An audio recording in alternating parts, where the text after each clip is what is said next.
Shalom. మన ప్రభువుడు రక్షకుడైన యేసుక్రీస్తు నామములో మీ అందరికీ కూడా నా యొక్క శుభాన్ని తెలియజేస్తూ ఉన్నాను. బాగున్నది కదా? మీరు సంతోషంగా ఉండాలని, దీవెనకరంగా ఉండాలని, ఆశీర్వదకరంగా ఉండాలని నా ఆశ, నా కోరిక, నా ప్రార్థన. ప్రతిరోజు మీ కొరకు, మీ కుటుంబాల కొరకు, మీ బిడ్డల కొరకు, అలాగే దేశం కొరకు, అధికారుల కొరకు, ప్రతి ఒక్కరికి కొరకు కూడా దేవుని యొక్క దైవచనుడిగానే ప్రార్థన చేస్తూ ఉన్నాను. అలాగే నా కొరకు, నా కుటుంబం కొరకు వ్యక్తిగతమైన ప్రార్థనను నేను జ్ఞాపకం చేసుకుంటూ ఉన్నారని, నా కొరకు మీరు ప్రార్థన చేస్తూ ఉన్నారని సంతోషిస్తూ ఆనందిస్తూ ఉన్నాను. ఏది ఏమైనప్పటికీ ప్రియమైన దేవుని యొక్క బిడ్డలారా, ఈ యొక్క ఉదయకాల సమయంలో పరిశుద్ధాత్మ దేవుడు మనందరితో మాట్లాడడానికి ఆయన సముచితమై ఉన్నాడు కనుక దేవుని యొద్దకు మనం వచ్చి దేవుని యొక్క సన్నిధిలో కూర్చొని దేవుని యొక్క సన్నిధిలో మనం రోధించినట్లయితే పరిశుద్ధాత్మ దేవుడు మనతో మాట్లాడుతూ ఉంటాడు. నీకు అక్కర్లో ఉన్నాయో, బాధలున్నాయో, వేదనలున్నాయో, శోధనలున్నాయో, ఏది ఉన్నప్పటికీ కూడా పరిశుద్ధాత్మ దేవుని యొద్దకు వచ్చినట్లయితే పరిశుద్ధాత్మ దేవుడు యేసుక్రీస్తు ప్రభువు వారే మనందరినీ ఆదుకునే దేవుడు.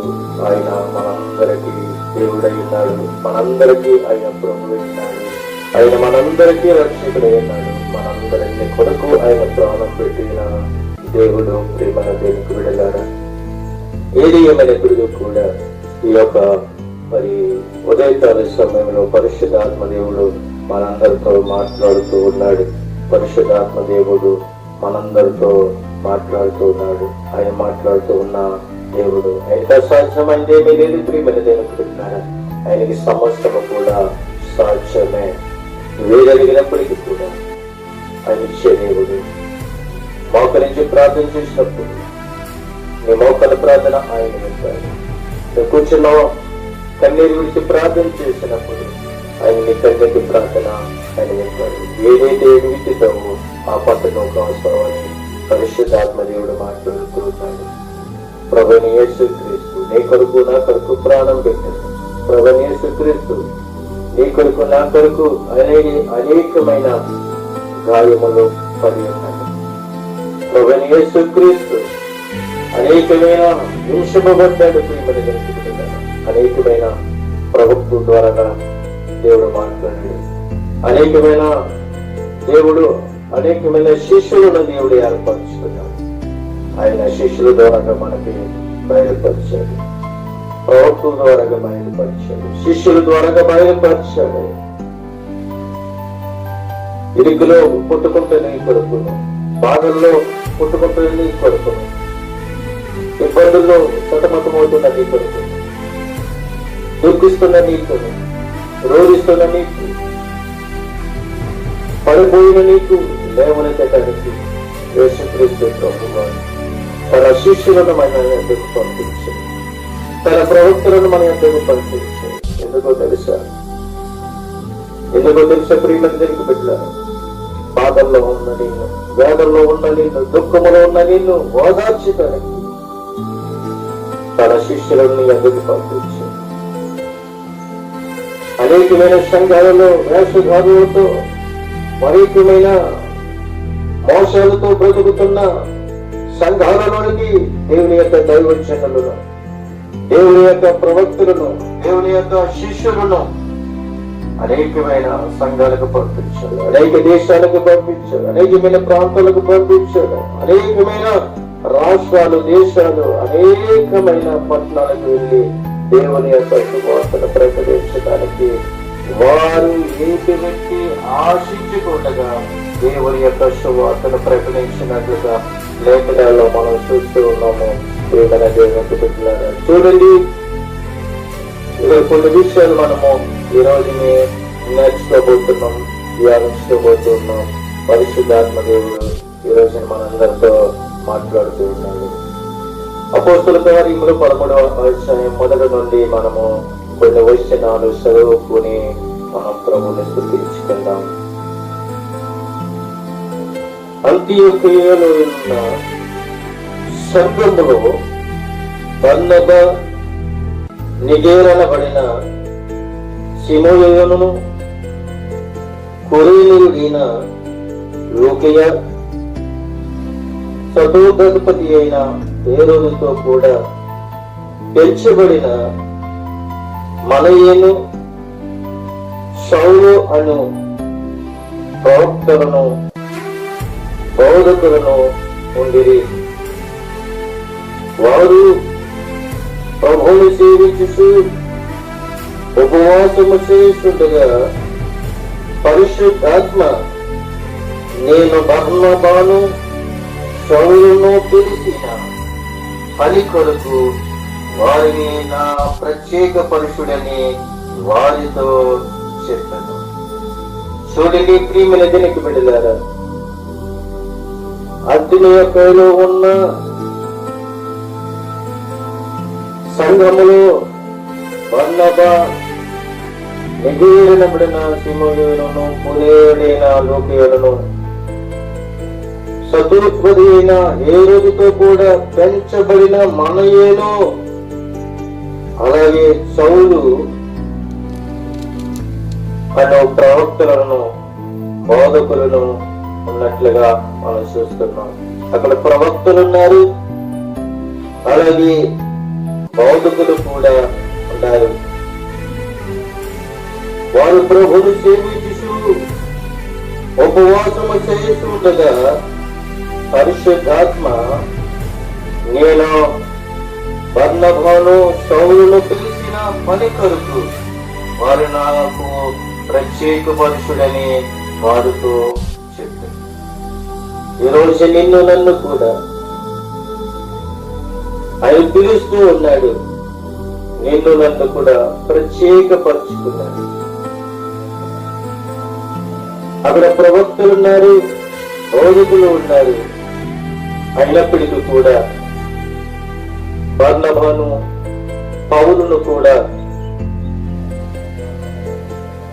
ప్రియమైన దేవునికి బిడ్డలారా, పౌలుని అపోస్తుడైన పౌలుని అనగా ఇక్కడ చూసినట్లయితే సౌలు అనే ప్రవక్తలను బోధకులు ఉండేవి. సౌలును బోధకులు అక్కడ ఉన్నారు. వారు ప్రభువుని సేవించే ఉపవాసముతో చేస్తుండగా వారు ఉపవాసముతో ఉన్నారు. ఉపవాసము పరిశుద్ధాత్మ దేవుడు వాళ్ళు పిలిచారు. ప్రియమైన దేవునికి బిడ్డలారా, పిలిచి పని కొరకు నేను ప్రత్యేక పరుచుకుంటున్నాను అని చెప్తూ ఉన్నాడు. అంతటి వారు ఉపవాసం ఉండి ప్రార్థన చేసి వారి మీద చేతులు ఇచ్చి వారిని పంపించినట్లుగా మనం చూస్తూ ఉన్నాం. అక్కడ ప్రవక్తలు, బోధకులు, అక్కడున్న శిష్యుల మీద చేతులిచ్చి ప్రార్థన చేసినప్పుడు వారు ఉపవాసం ఉండి ప్రార్థన చేస్తారు. ఉపవాస ప్రార్థన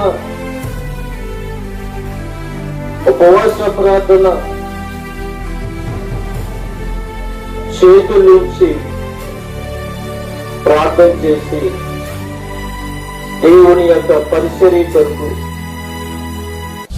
దేవుని యొక్క సేవ కొరకు, దేవుని యొక్క సువార్త కొరకు నశించిపోతున్న ప్రజల యొద్దకు, మోసపరుస్తున్న సంఘాల యొద్దకు ప్రవక్తలు, బోధకులు ఉపవాసం ఉండి ప్రార్థన చేసి వారిని పంపించినట్లుగా మనం చూస్తూ ఉన్నాము.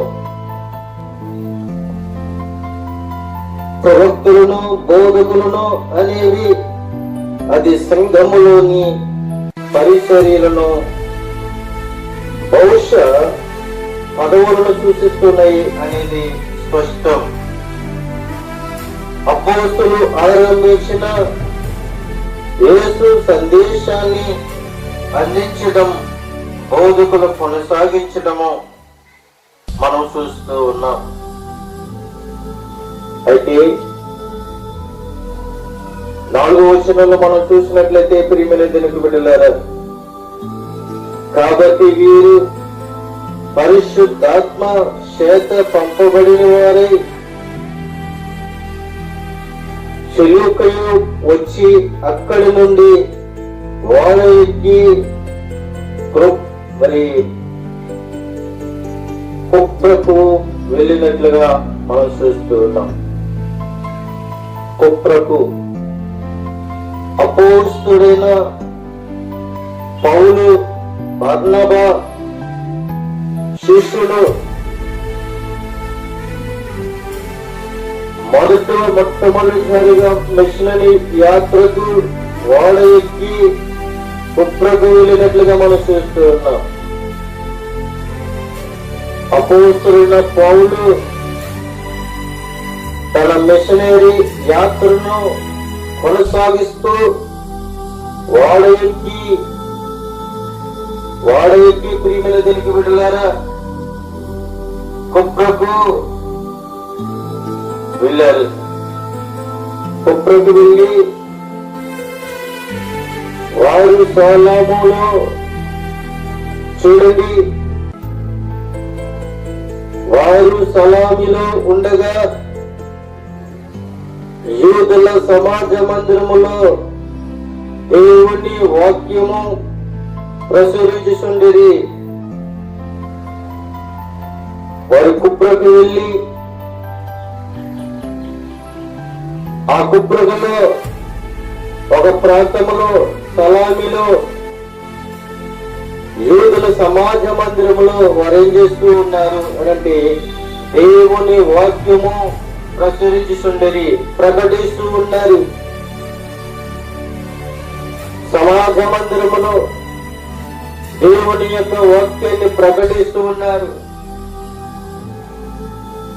యేసే నిజమైన దేవుడని, యేసే నిజమైన రక్షకుడని, యేసే నిజమైన మన ప్రభుని, ఆయన మార్గాలకు ప్రాణం పెట్టాడని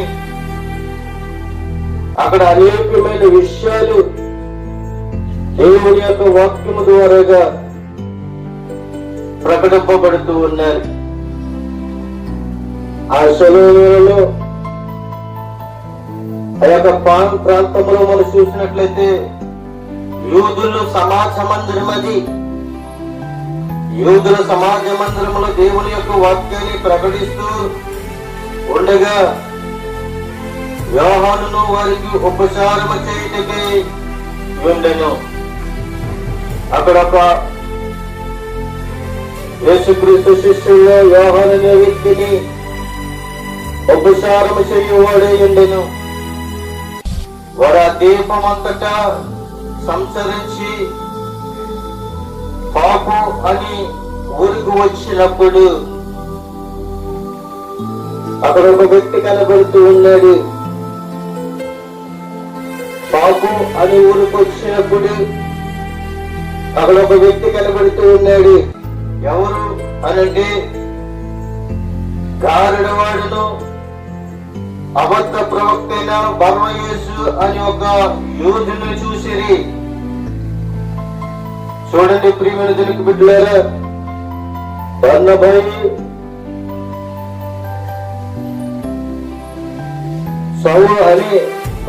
పౌలు ఆ ప్రాంతానికి వచ్చినప్పుడు అక్కడ గారుడు చేస్తూ ఉన్న వ్యక్తి బర్నయేసు అనే వ్యక్తి కనబడుతూ ఉన్నాడు. ప్రియమైన దేవుని బిడ్డలారా, ఈ రోజుని బైబిల్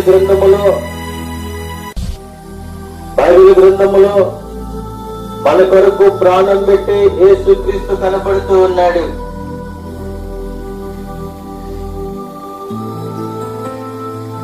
ఆయన ఆకాశమును చేర్చుకుని భూమి మీదకి వచ్చి మరియ గర్భాన్ని ఉద్భవించి ఆ గర్భం ద్వారాగా ఒక శిశువుగా జన్మించి ఆయన 33.5 సంవత్సరములు భూమి మీద జీవించి తండ్రి యొక్క వాగ్దానాన్ని ఆయన నెరవేర్చుకుని భూమి మీద ఉన్న మానవులందరి వరకు ఆయన ప్రాణం పెట్టి ఆయన ప్రాణం విడిచి సమాధి చేయబడి 3వ దినాన లేచిన యేసు క్రీస్తును మనం ప్రకటిస్తూ ఉన్నాం. కానీ మరి యొక్క యేసు మనకి ఇక్కడ కనబడుతూ ఉన్నాడు. నీవు నజరుడైన యేసు క్రీస్తును ప్రకటిస్తూ ఉన్నావా? నజరుడైన యేసు క్రీస్తును నా సొంత రక్షకుడని నువ్వు అంగీకరిస్తూ ఉన్నావా? ఆ విధంగా ఈ రోజుల్లో ఎవరూ కనబట్టలేదు ప్రియమైన దగ్గరికి పెట్టారా? నిజమైన వాక్యం దగ్గరికి గాని నిజమైన సంఘాలలోకి గాని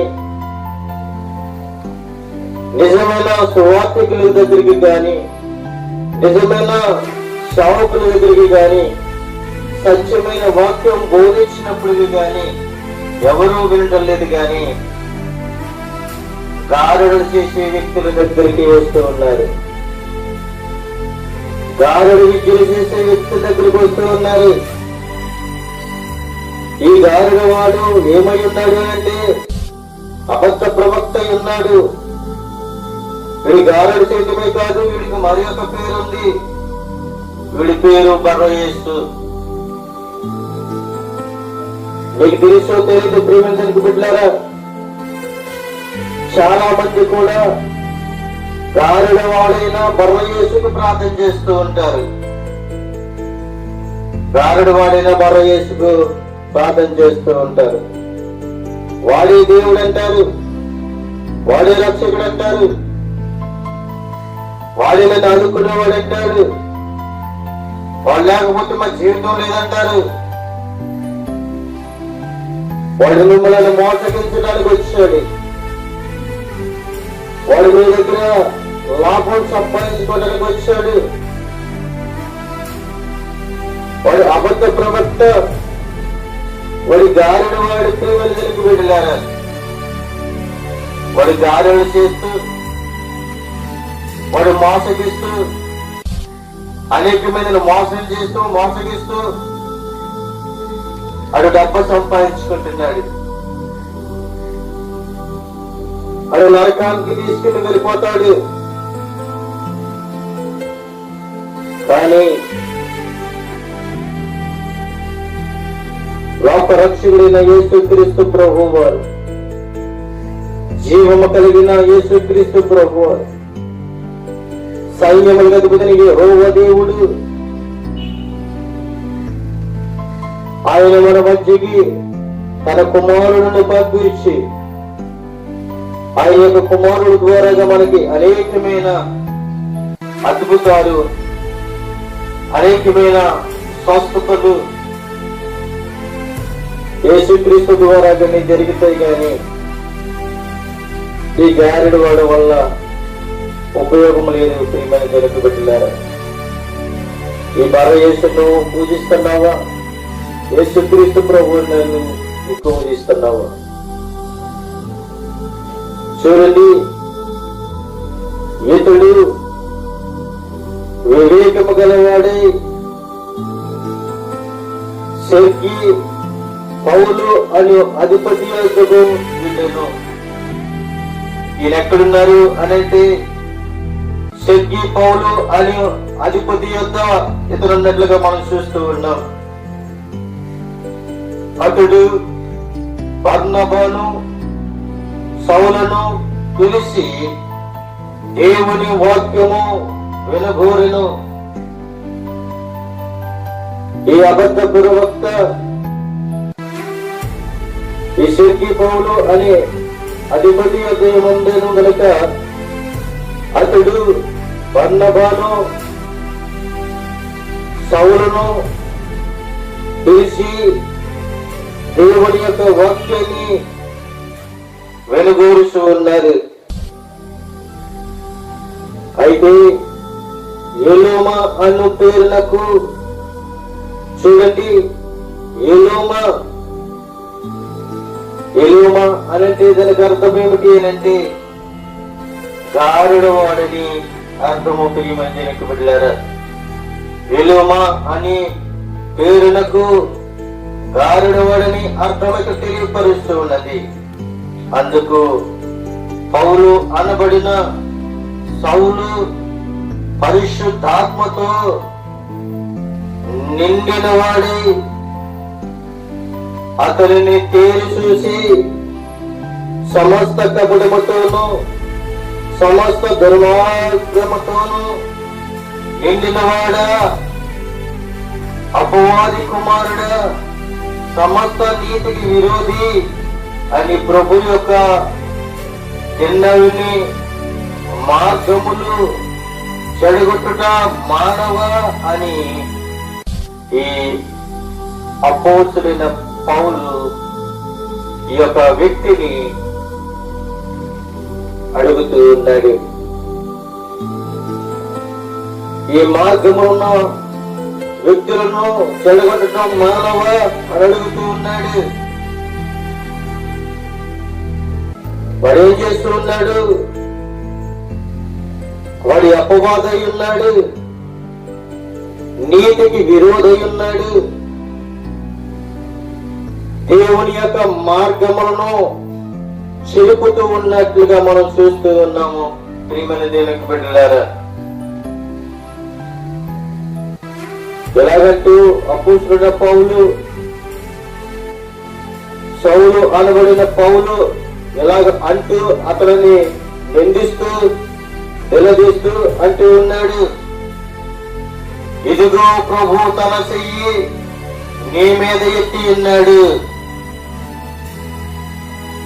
ఈ అబద్ధమైన, ఈ గారుడు వాడైన అబద్ధ ప్రవక్త అయిన బర్రయేసు ఎలోమా అనే గారుడు వారిని సౌలు అనబడిన పౌలు అంటున్నాడు, ఇదిగో ప్రభు తన చెయ్యి నీ మీద ఎత్తి ఉన్నాడని చెప్పి అతడంటూ ఉన్నాడు, నీవు కొంతకాలము గుడ్డువాడవై. ఏమంటూ ఉన్నాడు? ప్రియమైన దానికి వెళ్ళారా, ఆ గారడ వాడున్నాడు అంటూ ఉన్నాడు, ఈ పౌలు అంటూ ఉన్నాడు, ఈ సౌలు అంటూ ఉన్నాడు. ప్రియమైన దానికి వెళ్ళారా, పౌలు అనబడిన సౌలు అంటూ ఉన్నాడు గారడ వాడితో, నీవు కొంతకాలము గుడ్డువాడవై సూర్యుడిని చూడకుండా అని చెప్తూ ఉన్నాడు. కొంతకాలము నీవు గుడ్డివాడవై సూర్యుని చూడకుండా ముందు అని అతని చెప్తూ ఉన్నాడు. ఎప్పుడైతే అతని నోటిలోంచి ఆ మాట వచ్చిందో వెంటనే మబ్బును చీకటియు అతనిని కమ్ముకున్నాను. నోట్లోంచి మాట ఎప్పుడైతే పౌలు నోటంట పలికాడు, నువ్వు గుడ్డివాడు ఉంటావని ఎప్పుడైతే పలికాడు, వెంటనే వాడికి ఏం కలిగింది అంటే మబ్బును చీకటిని కమ్మింది. అతడు తిరుగుస్తూ ఎవరైనా చెయ్యి పట్టుకొని నడిపించురా అని అతడు వెతుకుతూ ఉన్నాడంట. ఎవరైనా చెయ్యి పట్టుకొని అతనిని నడిపించడానికి. చూడండి, ఒక ఉదాహరణగా మనం చూసినట్లయితే ఈ లోకంలో చాలా మంది చూపు లేక గుడ్డివారు రోడ్ల మీద దాడుతూ ఉంటారు. చూపు లేక రోడ్డు దాడుతూ ఉన్నప్పుడు వారు ఎవరైనా నా చెయ్యి పట్టుకొని ఈ రోడ్డు దాటిస్తారేమో అని ఆశతో చూస్తారు. ఎవరైనా ఈ చెయ్యి పట్టుకొని ఈ యొక్క మార్గాన్ని నన్ను తీసుకెళ్తారేమో అని చూస్తూ ఉంటారు. ఆశతో, వాళ్ళ ఆశతో ఎదురు చూస్తూ ఉంటారు. కానీ వాళ్ళని రోడ్లు దాటించే వ్యక్తులు లేరు ఈ రోజుల్లో. వాళ్ళు చేయప్పటికీ ఒక మార్గాన్ని తీసుకుని వెళ్ళి ఆ మార్గంలో నడిపించే వ్యక్తులు లేరు. ప్రియులకు పెట్టారా? వ్యక్తులు లేరు. కానీ ఎప్పుడైతే ఏం కలిగి ఉన్నాడు అనంటే గారడులు చేస్తూ ఉన్నాడు, అబద్ధాలు పలుకుతూ ఉన్నాడు, అబద్ధాలు చెప్పి వీడు బ్రతుకుతూ ఉన్నాడు. సౌలు అనబడిన పౌలు అతని యొక్క తేరు చూసి, నీవు కొంతకాల గుడ్డవాడు ఏంటో అని చెప్పినప్పుడు వెంటనే వాడిని ఏం చేసింది అంటే మొగ్గు చీకటిని కమ్మినట్లుగా మనం చూస్తూ ఉన్నాం. ఎప్పుడైతే ఎవరైనా అతనిని దారి పట్టుకుని తీసుకుని వెళ్తారేమో అని అతను చూశాడు గాని వెతికాడు గాని ఎవరు కూడా అతనిని నడిపించే స్థితిలో లేరు. అంతటా అధిపతి జరిగిన దానిని చూసి ప్రభు బోధకు ఆశ్చర్యపడి విశ్వసించినట్లుగా మనం చూస్తూ ఎప్పుడైతే పౌలు అనబడిన పౌలు ఎప్పుడైతే ఈ యొక్క మాట అన్నాడో, ఈ మాట విన్న వెంటనే ఎప్పుడైతే చూపు పోగొట్టుకున్నారో వెంటనే అక్కడ ఉన్న అధిపతి ఆశ్చర్యపడిపోయాడంట. ఆశ్చర్యపడి వారిని విశ్వసించినట్లుగా మనం చూస్తూ ఉన్నాం. పౌలు అతనితో కూడా ఉన్నవారు ఏమిటంటే అక్కడ అద్భుత కార్యము జరిగించి ఆ పాపు అనే ఊరిలో అక్కడ జరిగిన సంఘటన షలామీలో ఆ సమాజ మందిరములో, ఆ యొక్క యూదుల సమాజ మందిరములో దేవుని యొక్క వాక్యాన్ని ప్రకటించి అక్కడ కారణవాడైన అబద్ధ ప్రవక్తని బరయేసుకు అతనికి దేవుని యొక్క శిక్ష ఏంటో, దేవుని యొక్క అద్భుతమేంటో అక్కడ చూపించి అక్కడి నుండి ప్రియమైన దేవునికి బిడ్డలారా మరి యొక్క ప్రాంతానికి వాడ ఎక్కి బయలుదేరినట్టు వెళ్తూ ఉన్నట్లుగా మనం చూస్తూ ఉన్నాం. చూడండి 13వ వచనంలో మనం చూసినట్లయితే పౌలును అతనితో కూడా ఉన్నవారును వాడ ఎక్కి పాపు నుండి బయలుదేరి పంబూలియలో ఉన్న పెర్గేకు వచ్చిరి. అచ్చట యోహాను వారిని విడిచిపెట్టి యెరూషలేమునకు తిరిగి వెళ్ళెను అన్న విషయాన్ని చూస్తూ ఉన్నాం. నిజమే ప్రియమందరికి బిడ్డలారా, వాడు ఎక్కి పాపు నుండి బయలుదేరి పంబూలియలో ఉన్న పెర్గేకు వచ్చి అక్కడ యోహాను అనే ఒక శిష్యుడిని విడిచిపెట్టి వాళ్ళు తిరిగి యెరూషలేమునకు వెళ్ళినట్లుగా మనం చూస్తూ ఉన్నాము. అయితే అప్పుడు వారు పెర్గే నుండి బయలుదేరి పిసిదియలోనున్న అంతిమేయకు వచ్చి విశ్రాంతి దినమున సమాజ మందిరపు అధికారులను, సహోదరులారా, ప్రజలకు మీరు ఏదైనా బోధ వాక్యము చెప్పవలనని ఉన్న ఎడల చెప్పుడని వారికి వర్తమానము చెప్పినట్లుగా మనం చూస్తూ ఉన్నాం. నిజమే, పెర్గే నుండి బయలుదేరి పిసిదియలోనున్న అంతిమేయకు వచ్చిన తరువాత విశ్రాంతి దినము సమాజ మందిరములకు వెళ్లి వాళ్ళు కూర్చున్న తరువాత ధర్మశాస్త్రపు ప్రవక్తల లేఖనమును చదివిన తరువాత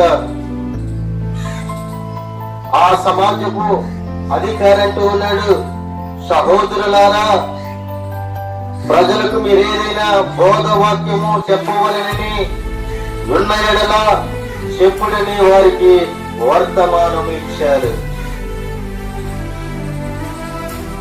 ఎప్పుడైతే బర్నబాయి పౌలు ఈ పిసిదియలో ఉన్న అంతిమేయకు విశ్రాంతి దినమందు సమాజ మందిరములకు వెళ్ళి వాళ్ళు కూర్చున్నారు.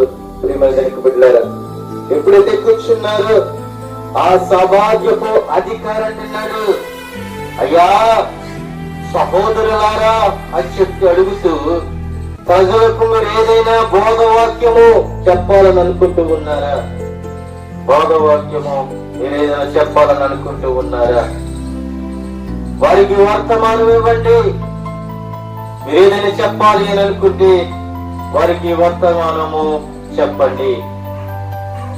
ఎప్పుడైతే చెప్పండి అని అడిగినప్పుడు పౌలు నిలబడి చేసైగ చేసి అంటూ ఉన్నాడు. వెంటనే ఈ సమాజవాధికారి బోధవాక్యం చెప్పమన్నప్పుడు, ఈ పౌరుని వేడుకున్నప్పుడు వెంటనే అతను ఏం చేశాడు అనంటే నిలవబడ్డాడు. నిలవబడి చేసైగ చేసి అతను అంటూ ఉన్నాడు, ఇశ్రాయేలులారా, దేవునికి భయపడేవారులారా వినుడి. ఇశ్రాయేలును ఈ ప్రజల దేవుడు మన పితరులు ఏర్పరచుకున్న వారు ఐగుప్తు దేశమందు పరదేశంలో ఉన్నప్పుడు ఆ ప్రజలను హెచ్చించి తన భుజ బలము చేత వారిని అక్కడి నుండి తీసుకుని వచ్చి ఇంచుమించు 40 ఏళ్ల మట్టుకు అరణ్యములో వారు శాస్త్రమును సహించెను అని చెప్తూ ఉన్నాడు. ఒక్కరోజు కాదు, 2 రోజులు కాదు, 40 సంవత్సరాలు అరణ్యములో ఇశ్రాయేలు ప్రజలు చేసిన శాస్త్రాలను ఆయన సహించాడు. మోషే మీద మూలుకున్నారు. ఎంతో బహుబలముతో, కష్టముతో, వేదనతో దేవుడు చేసిన అద్భుత కార్యాలన్నీ కూడా ఐగుప్తు దేశంలో కనుపరిచి ఆ ఇశ్రాయేలు ప్రజలందరినీ కూడా విడిపించుకుని తీసుకుని వచ్చి అరణ్యములను పోషించిన తర్వాత ఒక్కరోజు కాదు, 2 రోజులు కాదు, ఇంచుమించు 40 ఏళ్ల మట్టుకు అనగా 40 సంవత్సరాలు అరణ్యములో వారి శాస్త్రాలను సహించారట. ఎవరు సహించారు? దేవుడే సహించాడు. వాళ్ళ మూలుకున్నప్పుడు